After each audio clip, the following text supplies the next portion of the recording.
what we have done. The problems education is so prominent and the literacy rate is still so low. Oh my god, we need an impromptu meeting.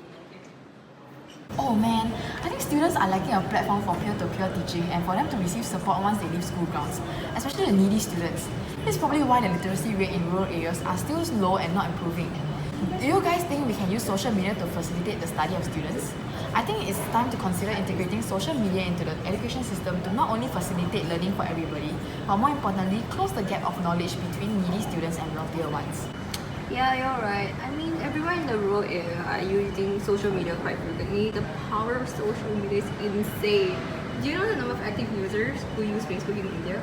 It's 241 bloody million people. Holy shit, I know Facebook is the biggest social media in India, but 241 million active users is out of the freaking mind. So I think social media can be a good tool to help the needy students with their education. Holy guacamole, that's really kind of insane. Okay, we can have teachers create Facebook groups to add their students in. They can upload videos to Facebook after each lesson, upload supplementary articles, announcements, and all. Teachers can also create a pool on various topics relating to the subject, but off the syllabus for students to indicate their interest. If students are interested, the teacher can provide some links to articles and videos for students so that they can further expand their knowledge. That's interesting, but however, I feel that students may be concerned with how their privacy will be invaded and how their personal data will be mishandled on it.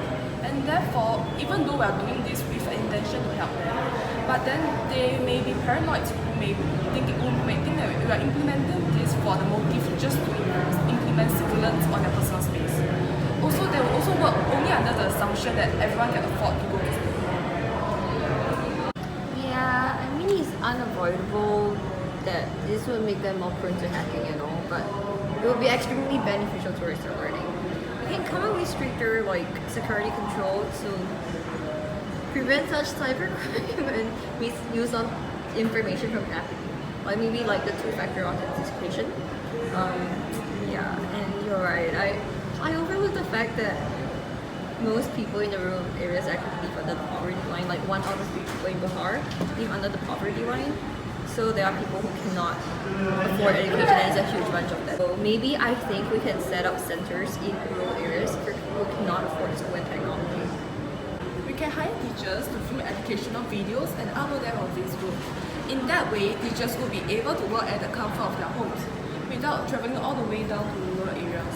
The centers will also come up with timetables on topics, and those who are interested to learn can come to view the videos. We can also have Skype sessions for students to clarify their doubts with their teachers as well. Idea. As funding will be an issue, I think setting up centers will not only widen the reach, but also reduce the cost of funding. It's way cheaper to set up centers than to provide or heavily subsidize technological gadgets. These gadgets are really, really expensive. A few of those at the centers will be enough. Also, we can look for volunteers to run the centers to reduce costs. We could perhaps partner with pre-existing non-governmental organizations like Teach for India and Pratham. These two NGOs are acknowledged nationwide for their emphasis and passion towards quality education. Notably, Pratham's Research and Assessment Unit publishes the annual status of education report, which is the annual source of data on children's learning outcome in the country today. It's the only source of data. As both have yet to venture into Bihar, I think they will be interested to do so.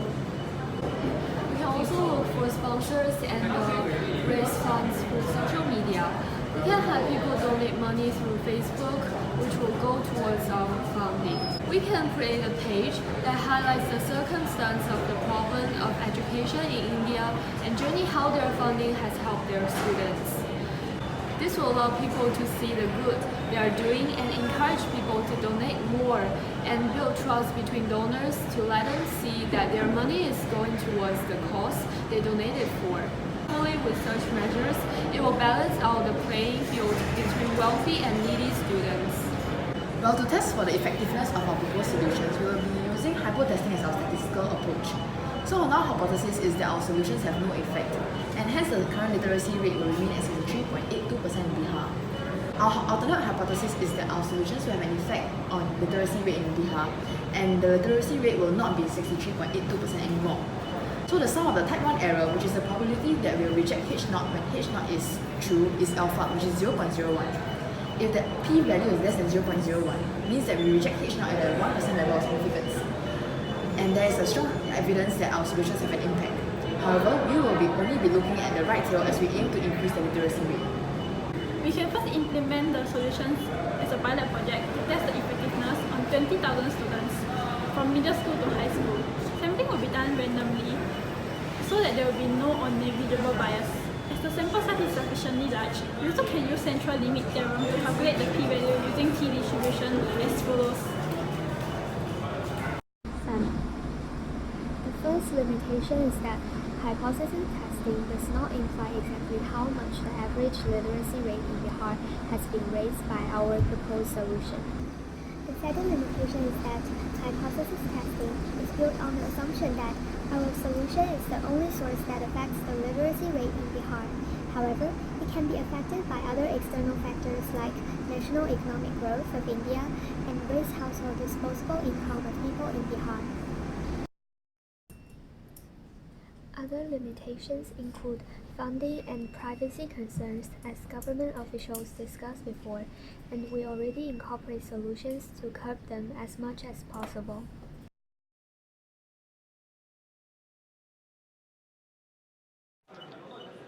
Can we stop walking? We've been walking for 2 hours. It's tiring for you, Jules, but we have to go for the sake of education. Why can't we just go to the school? We have about 30 more minutes more. 30 minutes. You'll be close. Here we are. Okay. Welcome. This is your first time here. Yeah, this is my Jules' first time coming to this. Hello. Hello. You know what plus one? Zero. Oh, Jules! Oh, stupid. You can attend the basic mathematical class. Just take a seat. This is a video of our teacher teaching. Hi kids! So today we'll be having a basic arithmetic class. 1 plus 1 equals 2.